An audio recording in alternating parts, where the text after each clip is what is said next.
I am from beyond. Listen, and all you desire will be yours. Welcome to Spider-Dan and the Secret Balls. Prepare for Prattle.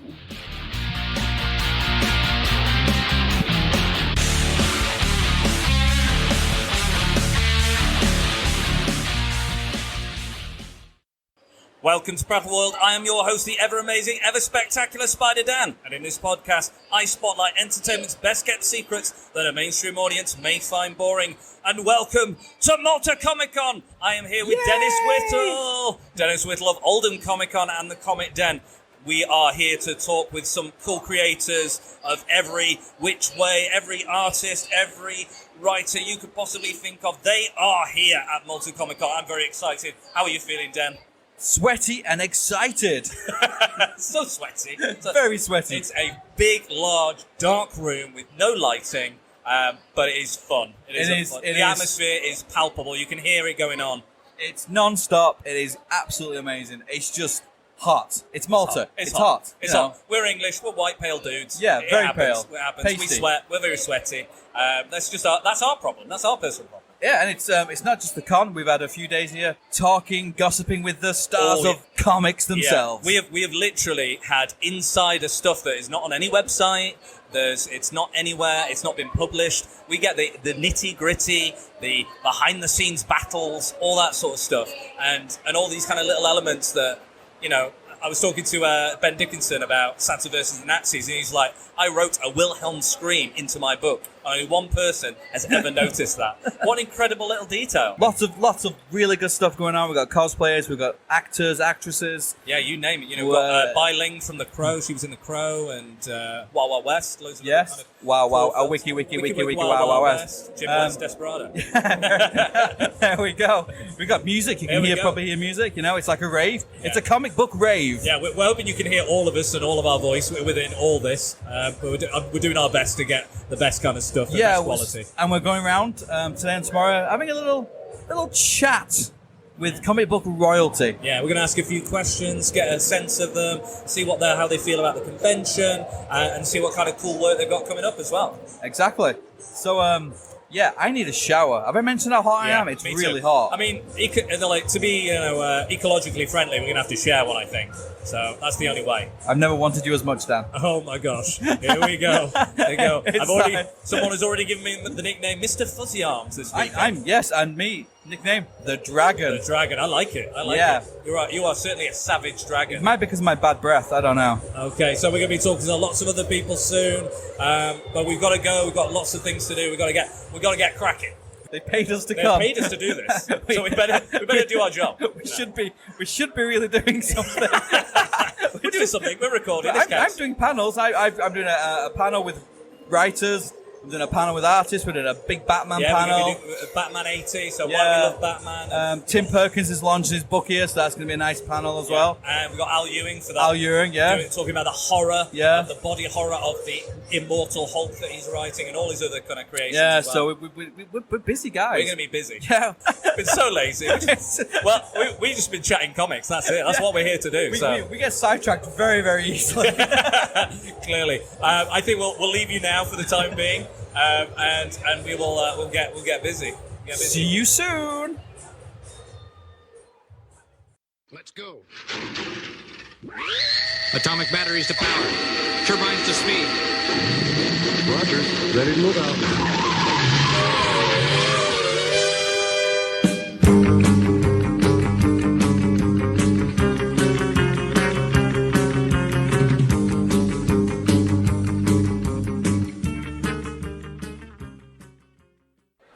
About this, and I've been trying to think about a superhero that's sort of as malleable as Batman, where you can do dark Batman, you can do kid-friendly Batman, you can do Batman the detective, you can do the romance Batman. Like, you can almost do any kind of incarnation of Batman, tone-wise and audience-wise. And I can't think of another superhero you can do that with. Can you, Ron? Are you saying you think about Batman a lot? Yeah, Batman. I'm a little disturbed by that image. Well, I think both Batman and Superman, and maybe to a lesser extent Spider-Man, have kind of become cultural icons. Oh, yeah, much, sure. Even beyond, comic book icons. And I think one of the reasons is because they're so malleable. Well, I don't think Superman and Spider-Man are in the same way. But I think they're not in the same range as Batman because they haven't had as many interpretations in other media as Batman. But I think you can still tell a bunch of different kind of stories with those characters. Like Into the Spider-Verse is definitely a different kind of Spider-Man story with different versions of Spider-Man. But I think Batman is the most malleable. Yeah, but I don't think you can do a dark version of Superman, and when you do, it ends up yeah, I mean, you can, and it winds up in a shitty movie. Yeah. That's exactly my point. Batman works on any kind of level. You can do goofy Teen Titans Batman, you can do dark, gritty Dark Knight Returns, Brian Azzarello Batman. Right, but you can do For the Man Who Has Everything Batman, which is kind of a serious, or Superman rather, I'm sorry, which is kind of a serious, even more literary take on Superman. Or you can do, Superman, the animated series kind of. I mean, there's flexibility, but none of them have as much flexibility as Batman. But I think one of the keys to any of those characters is that you can do different stuff. Like even the Spider-Man movies have different tones to them. Yeah, okay. But I do think you're right that Batman's the most malleable, and I think he's also had the most different interpretations within the comic. You had, dark Batman with a gun when he was introduced. Yeah. And then you had friendly Boy Scout leader Batman in the 40s and 50s. And then, 60s pop kitsch stuff. And then Denny and Neil really returning him to the dark roots in the 70s. I also think there's, Batman's not a nice guy. Like, he kicks people's asses in alleys. And I think there's a more primal response to the society at large that likes that. That likes... That understands Batman is pissed off and he wants to hurt people more than they understand Superman's basically a god and he wants to do the right thing because it's the right thing to do. Right.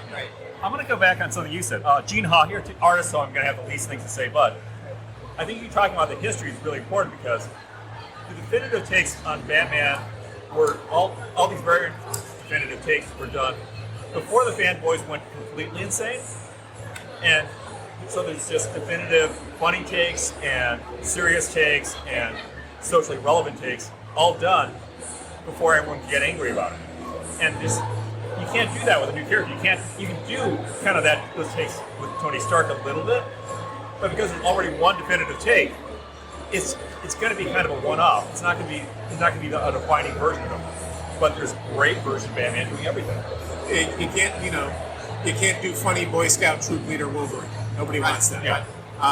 So I think there is a malleability to it, and I think there's also a really cool history of Batman because the media incarnation started pretty close to his introduction.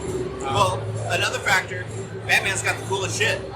Batman's got helicopters and a rat cave and a mansion and Batmobiles and he's got all the stuff.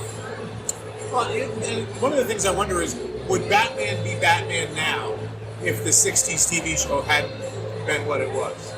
Like if that hadn't created such a cultural moment, would everybody in the world know who Batman was? Like, and I don't know that answer. I wasn't alive. I wasn't. I don't know what Batman's popularity was like in the '50s. But it feels like that exposure on American television, but worldwide, kind of up the bar for Batman. Yeah, maybe. Just like I think Superman's bar was raised when he had his TV show in the 50s.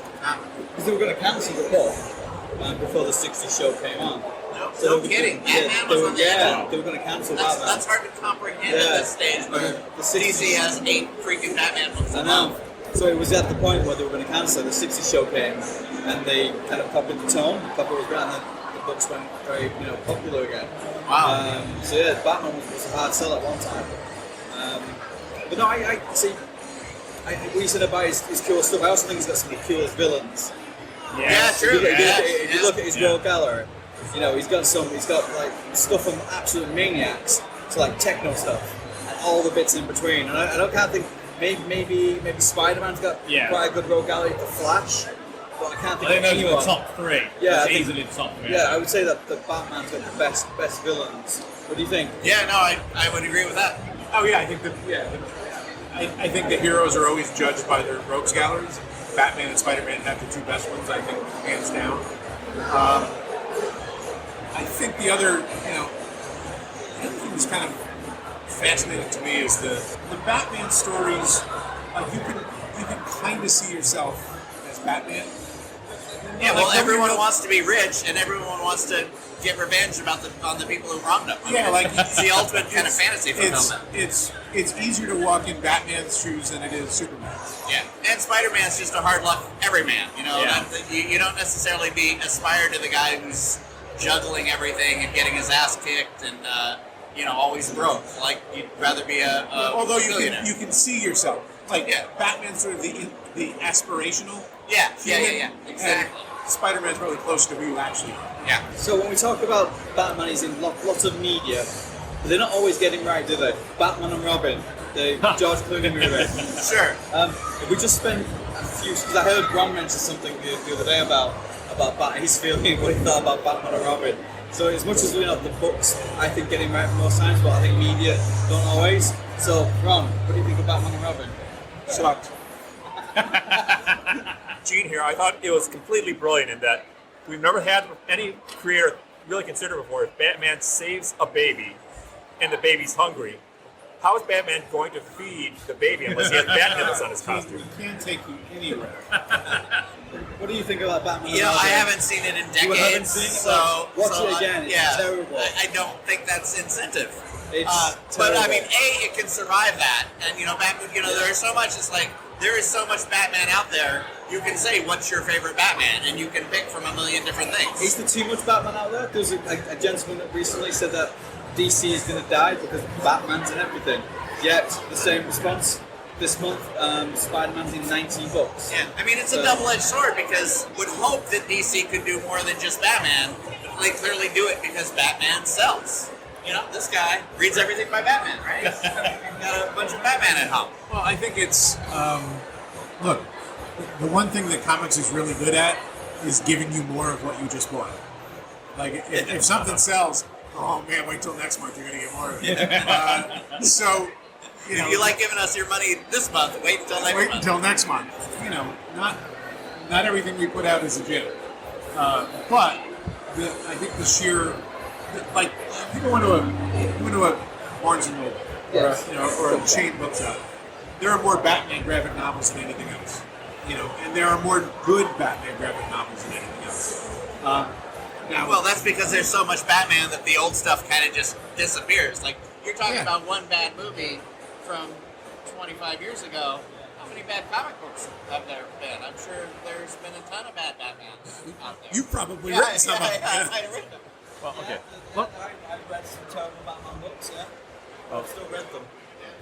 Well, the other thing is there's such a continuous history of every decade has so many great Batman stories. And I'm going to give another rogues gallery that's great, except that there aren't a lot of great writers who worked on it and artists who worked on it. Captain Marvel / Shazam has a great rogues gallery. It's just they haven't had the top writers of every decade writing great Captain Marvel Shazam stories using those villains. Yeah, that's a good point. Yeah, well, I've said before that I think like every creator has a Batman story in him.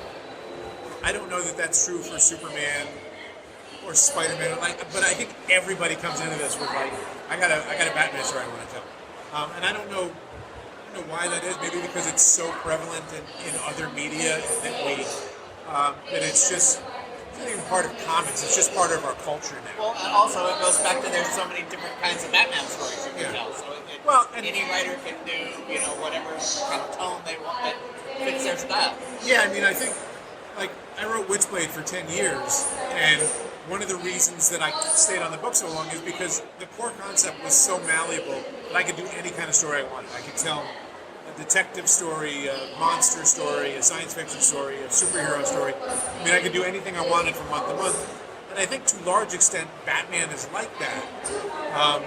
It's open to so many different interpretations, whereas, like Superman, there's got to be some sort of larger superpowered threat in that story, with few exceptions, to give him a run for his money. With Batman, you can do a quiet detective story because that's part of the character. You can also do a story where, Batman goes to the moon and fights space aliens, and it's all part of the canon. It's all believable. Yeah. And it's always interesting seeing Batman overcome a thing like invading aliens on the moon and Batman beating them up, because there's so many ways you could theoretically smash Batman to smithereens, and that's not so much true of characters like Iron Man, Spider-Man, and especially Superman. It's hard to put up a physical threat for Superman. Yeah, I always feel like the best Superman stories are the ones that aren't predicated upon his superpowers. It's predicated upon the man inside. Yeah, they're moral questions usually. Yeah, I mean that's what, to me, the best Superman story is still for the man who has everything. That's it's not about Superman fighting Mongol, because that's over in about 2 pages. It's about Superman's loss. It's about what he gave up on Krypton. The psychological aspect of the Superman stories is an absolute necessity. Not quite as much in the Batman stories, I think. You can tell a superhero story or a detective story. One of my favorite projects ever, not that I've worked on, but just as a reader, is Batman Black and White. And there's just such a span of diversity, like in what kind of stories are being told in those 8-page comics. I think that's kind of the real testament to Batman's elasticity as a character, is that series has so many different kind of interpretations within the same issue. There's like 4 8-page stories in a 32-page issue. So, what about his wider family? Because I'm not a big fan of. I've never been a big Robin fan. I like Nightwing. I'm not a big fan of Robin. That's because you're a monster. Yeah, I would have voted to kill him, hands down. But his wider family, does that make him more popular? The fact he's got all these, like you've got, I think, a Batwoman, Batgirl, Signal. You've got Clayface as part of it. Now you've got these much bigger kind of family. Do you think that makes him more better? If you don't like that comic, you cannot read that comic and still have 8 Batmans to read. That's what I mean. So it doesn't matter whether you like the Robin in there. You still got Batman. But do you think his family, the wider side, recently the big story in Batman was, spoiler, Alfred, and it kind of like shocked people. Do you think his wider family makes him again popular? Yeah, because everyone has a favorite. Somebody likes Barbara Gordon, or someone does like Nightwing, or which Robin is your favorite. This is another thing. It's another aspect of Batman to debate and sort of have a favorite and cling to. I don't know. I mean, you've got like the Shazam family, and you've got like all the speedsters and the Flash. They kind of become a family model as they've grown and as writers have developed them. Like Mark Waid developed that whole impulse. Jay Garrick and kind of tied them all into the Speed Force. So I think there are those families out there, and I like to think that this Dark Loner, as much as we like the Dark Loner stories, I think that Robin, especially Dick Grayson, grounds him in a way where he's like, you're gonna go mental, you're gonna go crazy, and you're gonna lose it one day. You're gonna cross that line. You're so hard, trying not to cross.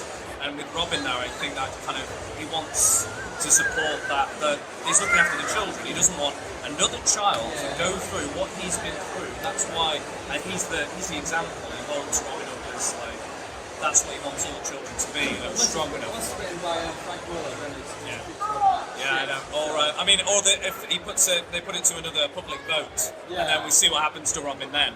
That could happen. But I think Robin's a very integral part, and I think it's quite sad that we haven't had a Batman film since Batman and Robin, in fact, that's had like a young teenage Robin. I think we could really do that in the new kind of Batman film that's coming out. I think there is talks that they're going to extend the Bat family, and I'd really, really love to see that. Titans, that's got Robin in it. Yeah. I do like the guy who plays Robin in that. I think he plays him pretty well. I'm not a huge fan of the Batman family, because I always feel like, he's a half crazed loner who hangs out on rooftops at night. except for his huge extended family of 15 pounds. But like, if your thing is Nightwing or Barbara Gordon, or like, that's cool. I don't have any, like, there's room for those stories too. My preference is just Batman being Batman, and once in a while maybe Robin. Yeah. But again, I think that speaks to the elasticity of the character, and to the range of things you can do with him. It's, to be realistic about it, it's also a brand extension. The character is hugely popular, has been for decades. Yeah, here's young Batman. So Here's girl Batman. you're gonna get more. The Marvel and DC universes are to a general purpose fairly static now. They're not going to change a great deal. They're not going to grow a great deal, because if you have the next awesome superhero idea, you're not going to take it to Marvel or DC and give it to them for free. That's not how the business works anymore. So, the surest way for publishers to extend their lines are, you get Spider-Gwen, and you get more versions of Bat characters and super characters. You get X-23 next to Wolverine. I'm not saying that's necessarily a bad thing either. It's that certainly those characters serve a need for segments of the audience too, and I would never want that to be taken away from the audience. It kind of makes you wonder who is the last original breakout character that wasn't derivative, like Gambit, Deadpool, Cable. Like... Did you just say Gambit's or Deadpool's not derivative? Oh, okay. Oh, yeah. All right. Fair enough. Yeah. But I mean, not from a family like that. You know what I mean? Well, and I think look, there's a reason that we got like the Red Hulk and the Blue Hulk and the Plaid Hulk and the Chartreuse Hulk, because there's nothing new under the sun to a great extent. Superhero stories are generally about middle. There's a beginning, and then it's all middle, because none of them ever end. Yeah. So we get just tons and tons of middle, and that includes various and sundry versions and knockoffs and takes on the characters that are popular. And then you have to give the illusion of ending. So someone will die for a while, and then they'll be back, and eventually everything returns to the status quo. Which is why people ask me, "Are you mad about this?" And it's like, well, no, because if it's a good idea, it sticks. If not, it's just going to revert back to what it was. Yeah. I've got some important commentary here about. I'm going to backtrack a little bit. First of all, X-23, the real origin of the name, is that Logan did a 23andMe genetic test, and that sample grew into a small girl. The other thing is that... How long have you been sitting there? About 5 minutes. The other one is that, and Mark Waid will never admit this is true, but we all know it's true, the Speed Force is cocaine. You invite Gene Ha into your panel, and things go sideways in a hurry. Sorry, Mark, I had to tell everybody. There's drug usage. There's genetic manipulation. I thought you would be the safe bet for this. Sorry, it's all the Speed Force in me right now. He's knee deep in Speed Force. Anyway, so I realised that I didn't introduce anyone at the beginning. bit of a faux pas. So if you'd just like to just say who you are, please. Start with John. I'm John Layman. I wrote Detective and Batman and Journal for a while. Who you are, please. Oh, you mean? Oh, okay. That's okay. I'm Ron Marz, and I've written a bunch of comics, including Batman vs. Aliens and Marvel vs. DC and Green Lantern Aliens, Batman vs. Tarzan, which I really love doing, and some other various and sundry bits. I'm Gene Ha, an artist who's best known for working on Top 10, a lot of superhero stuff from Marvel and DC. Currently working on my creator-owned book, May, M-A-E, from Lionforge. And my true origin is that Mark Waid took a genetic test, and here I am now. And he uses Speed Force. So just so now we know who you are, give us a little bit of an insight what it's like working on a Batman book. I'll start with John. Well, so I got sort of Batman handed to me on a silver platter based on the success of Chew. But Scott Snyder was the Batman guy, and I had no illusions that I was writing kind of the second tier Batman book, but I didn't sort of have ambitions to climb to the top of the mountain. And very early on, and Grant Morrison was writing Batman too, like in my third issue, they came to me and they said, "Oh, we couldn't tell you this, but Grant Morrison killed Robin. We had to keep it under wraps. Now you got to deal with it." And Wow. had I had a master plan, but I don't tend to do that. I treated writing Batman like jazz. Like I knew after that anything could happen with these other books. Don't think too far ahead and just kind of like ride the current. And so I tried to just use as many of my favorite villains as I could, because I thought, what am I doing writing Batman? I'm going to get fired at any point. I'm a fraud. So write as many Batman villains you like before you get fired. And I was on for about 3 years before they wised up.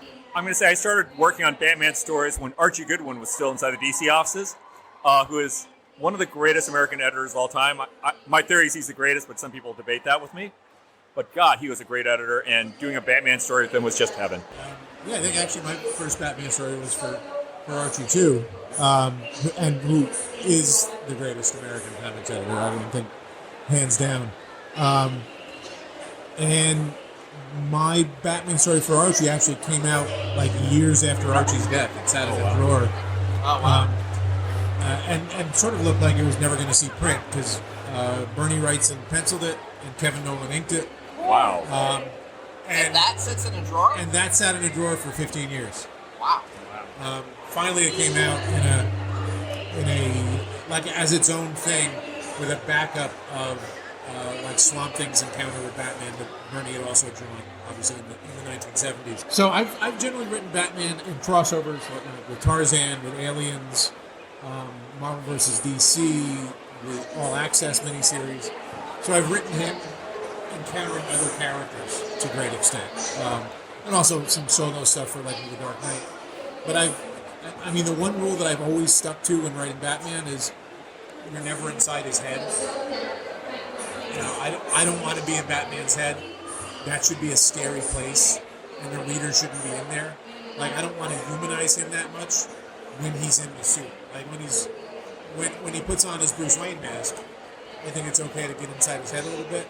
But for me, like books that have a whole raft of sort of first-person narration of Batman, I'm gonna crawl to the top of this gargoyle and look out moodily on the breadth of Gotham City spread out. No, I don't. That's not my version of Batman.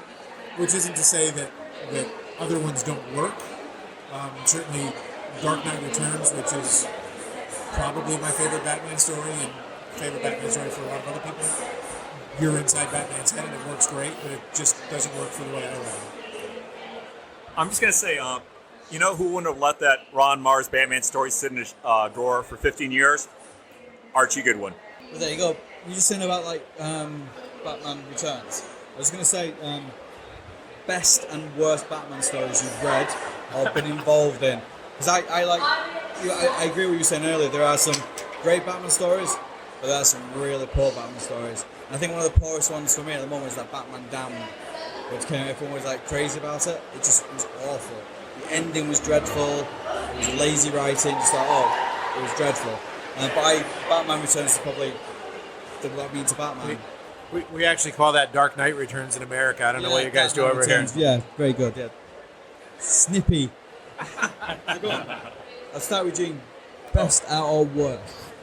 Well, I can't really remember I know I've read bad Batman stories, but partially I can't remember them very well, and also I just don't want to slam another professional right now. But I will say the best one I've worked on is I got to have Archie Goodwin write a Batman short for me, which showed up inside of Showcase 95, number 11. It was just this brilliant story, and Batman did not actually show up in it. It was Arkham Asylum and a psychiatrist who thought he was able to manipulate the residents. And, of course, it all goes very, very badly. And it was at the high point of my cross-hatching style where it looked like I was doing the illustrations on like a $10 bill or something with all that fine line work. So if you can track it down, Showcase 95, number 11, you can get it cheap, and great script by Archie Goodwin. So Gene Ha's favorite Batman story was drawn by Gene Ha. That's pretty amazing. Oh, no, well, I thought you meant Batman story I worked on. I thought you said that. Man. Oh, yeah. It is my favorite. I mean, it's Archie Goodwin, though. I don't of what I've done. I don't know. I mean, those are sort of obviously odd kind of stories. I liked both of them. I really like Layman. Yeah, you have excellent taste. We were kind of stunned that they actually let us do it. Bernie, I used to live down the road from Bernie Wright's, like a mile and a half down the road from him. And we were coming back from like dinner or having a beer or something, and we just kicked around the idea, it would be cool if Batman met the aliens. And we thought, yeah, that'd be cool. I mean, they'll never let us do it, but that would be something we could work on together. And so Bernie called Bob Schreck, who was at Dark Horse at the time, and ran the idea up to him.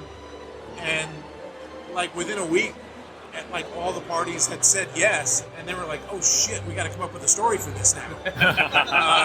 So I said to Bernie, "What do you want to draw?" And he's like, "No cars and no building." I was like, "All right, jungle, Mayan ruins, let's go." So I loved working on Batman Aliens because it was Bernie. I loved working on Batman Tarzan because I love Tarzan, and I liked sort of the pulp sensibility of both characters, and realized that basically Batman and Tarzan are the same guy. They're both orphan noblemen, and raised not by their parents, obviously. And like the weird thing is Tarzan, raised by apes in the jungle, is a much more well-adjusted individual than Bruce Wayne. But I think if I had to I pick, think that reflects poorly on Alfred, doesn't it? yeah, obviously. I wouldn't trust that guy as far as I could throw him. And not just because he's British. And dead. But like two of the other Batman stories that I've done, I really love both of them.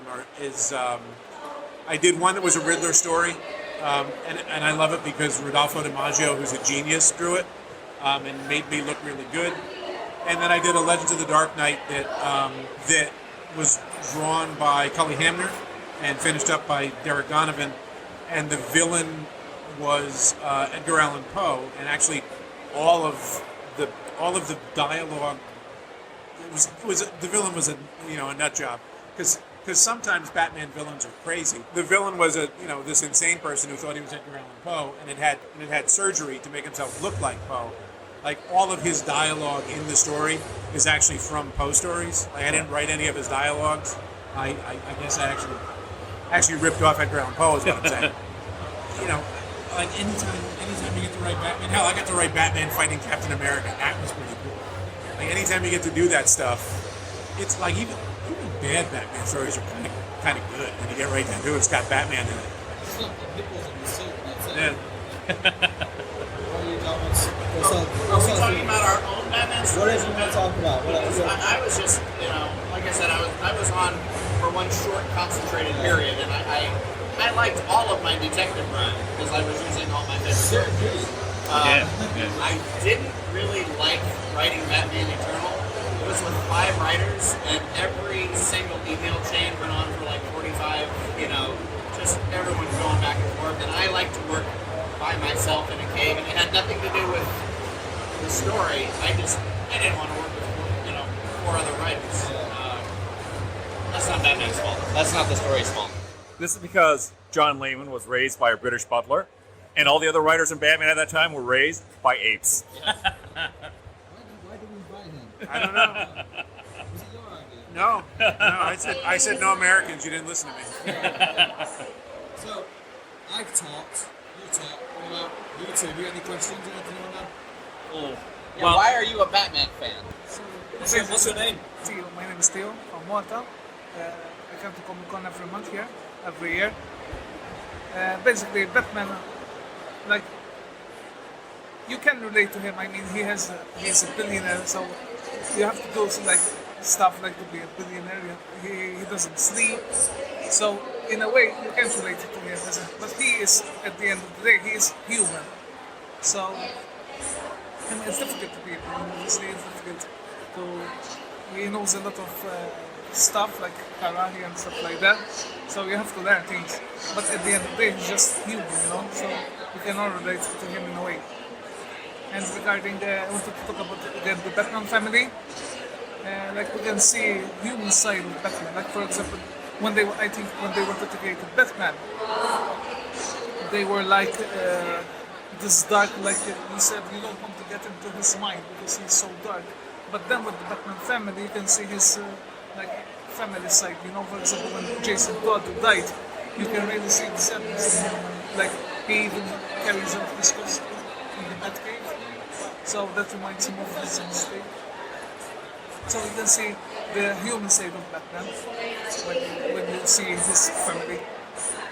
Like, we are kind of blessed with one of the greatest, literary creations of all time. I think we've all had so much joy from every story, every element of Batman. All the work that Bill Finger did. I watched the documentary about Bill Finger the other day.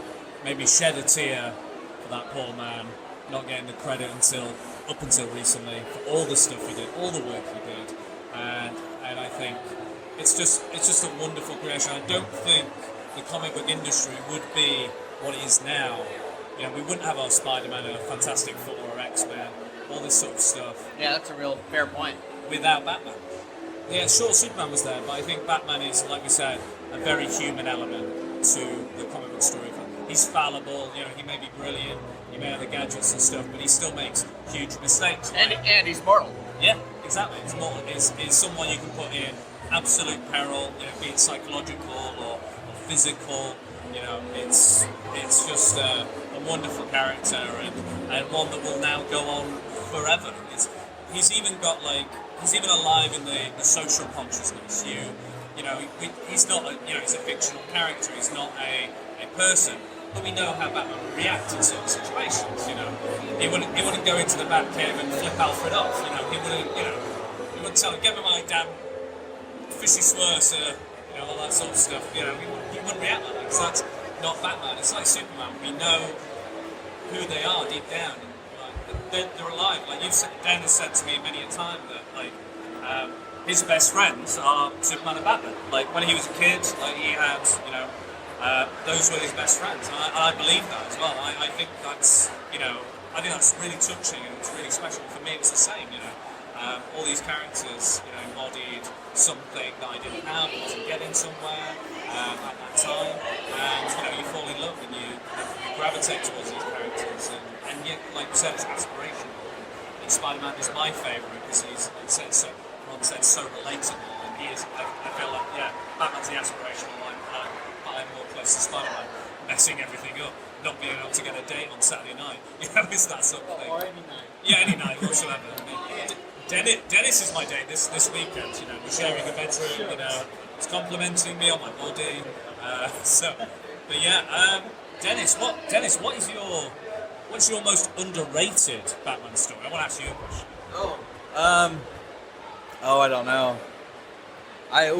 What's the one you like? I like Batman in Team. I like him when he's doing the Justice League. Yeah. So I like Tower Babel. I like kind of Justice League International. Yeah. I like him in the team setting a bit because he's the badass in there, but he's the one that you can rely on to have your back. So I do like him. He basically can take out the entire Justice League. He knows he can do it. They know that he knows that he knows. But he just doesn't want to do it all the time. But I do like him in team settings. But yeah, I like Batman. But I love Superman. So I love Superman more than anything. But I do like Batman. But Superman is my thing. So yeah, it was the first comic I ever bought was a Batman comic. I think it was I can't remember 233 or something. First ever one. And that's on my own money. It was like I saw it. Got it, and that was kind of it then. So I'd read stuff before. I read a lot of Marvel, but Batman and Superman was the two heroes that got me. I'm going to read comics, forever. And I think the best other media interpretations of Batman and Superman are the animated series. Yeah. And I think what the power of those is they were able to distill all the stuff that works into very simple, not even very simple, but sort of sleek interpretations of the villain, to me by far the best Superman stuff is Superman animated series. The Superman, the Richard Donner films with Christopher Reeve are, they're not really sort of big superhero movies in that sense. The supervillain stuff that Bruce Timm and company did in Batman animated series is just like is just spot on for me. And to me, like every time, that's Superman to me. Complete. We had this conversation. Me and Dan had this conversation the other week, saying like Mask of the Phantasm is probably, if not the best Batman movie. But I was like, talking about the animated, the first time Batman and Superman meet, he's just like follows him. And he goes, look, bit of kryptonite. There we go. Put it in his face. Doesn't take much, does it? Very simple, but proves the point straight away. Like I've got you. You know, Batman saying, you're kind of there. Doesn't take much, and I've got it. I do think the animated series is I think it's absolutely brilliant. Yeah. I grew up with the animated series, and when it was my introduction to the DC universe at large. Like Ron was saying, it kind of gives you the best example of those characters. So like characters like the Scarecrow and Killer Croc, like whenever I read them, whenever I hear them or see them, I always that's my interpretation. I go straight to Bruce Timm, Paul Dini. You know, I go back to that. That's my mold. I do like different interpretations, different takes on it, because you know that's what it's about. But if I want the classics, I always go back to that. And Superman the animated series is totally underrated as a Superman product. It's completely underrated. I did some classic episodes and classic takes on Clark Kent and Superman within that show, and then into the Justice League and various other different animated projects. But yeah, I think that's for me, like, that was my way to DC Comics.